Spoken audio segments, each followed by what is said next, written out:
Moments in your life that you still can't explain to this day, Story 10. My final destination moment, I jumped back minutes before I died. Maybe it was my mind going hyperactive at the last minute, but it all felt very real to me. And even now I'm not sure I'm not gaslighting myself into believing it didn't happen just because people thought I made it all up. I was drunk, well, not that drunk, as I kept telling myself. I had a couple of bottles with friends. I knew my limit, and I swear I didn't get past that. We were at our favorite hangout.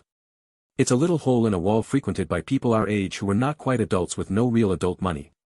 I just got handed over a car by my parents. It was an old one and I was lucky they even gifted it to me, despite the mileage it already had. And because I was young and reckless and excited, I got to show my new car to my friends, celebrating with them by drinking at the hangout. My girl was with us. We were all having a good time. I went to the bathroom to empty my gallbladder. I overestimated my ability to stand straight for the short time I was doing my business at the urinal. Some of my pee sprayed into my pants. It was noticeable. As funny as that looked, it was also embarrassing. Whatever high I got from my drinks quickly cleared. I cleaned myself as best as I could and told my girlfriend, who was waiting outside the bathroom because I took so long, that we needed to leave. The party was dwindling down anyway.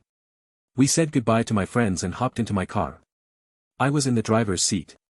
I could see clearly because, as I kept telling myself, I wasn't that drunk.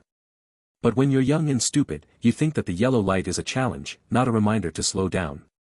And unfortunately, another young and stupid driver thought that waiting for the green light was a waste of his precious time. Anyway, it was an intersection and he crashed into us. I remember seeing him crashing directly into my girlfriend's side.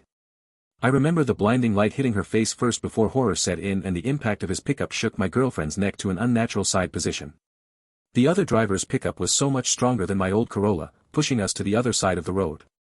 When my car finally stopped sliding, we were upside down. I remember my girlfriend not reacting, not moving at all. Then I heard him running towards us. Saw his shoes and heard him panicking, cursing and shouting repeatedly. I couldn't see his face. I was still dangling, saved by my seatbelt. I felt blood pouring from the left side of my head. I didn't remember how I got it, but I could only imagine how bad I looked by how badly I was feeling. I was able to reach for his pants, tugging it to signal help to him. I knew he saw me reach out because he stopped his pacing. He heard my little call for help. Then I saw his legs running back to his car. I knew for sure he was going to drive away and leave us there. I tried to call for him but my throat felt closed off.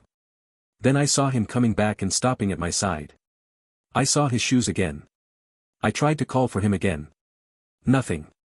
I felt him hesitate. I then saw the bad end of a shotgun. I shouted no and that was the last thing I did. I came up for air the next thing I remember, like my lungs were catching up after being deprived of oxygen for a long time.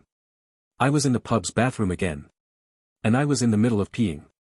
I was so disconcerted that I sprayed on my pants again. I had no idea what happened or how I came back to the pub. I looked so stupid with my dong hanging in the small, dingy bathroom and me just feeling very lost. It took me a while to get my bearing. After what seemed to be an eternity, I hurriedly went back to my girlfriend and hugged the very confused woman. I told her we needed to stay there for a few more minutes because I couldn't drive yet. She offered but I refused. She thought maybe because I didn't trust her to drive my car. I didn't trust that we wouldn't die again. As we made our way back to our table, we bumped into someone, with my girlfriend dropping her phone in the process. I bent to pick it up. And then I saw the shoes. The other guy was so drunk and angry. He was itching for a fight, shouting at my girlfriend for bumping into him. I pushed him and he stumbled backwards. My friend saw the commotion and led us away. But I was angry and still confused. I went back to punch him. That landed us both in jail for a night. And I was so thankful for that. If you liked the story, please give it a thumbs up. Share the video and subscribe for more. Click the bell icon so you don't miss out on new videos. Thank you very much.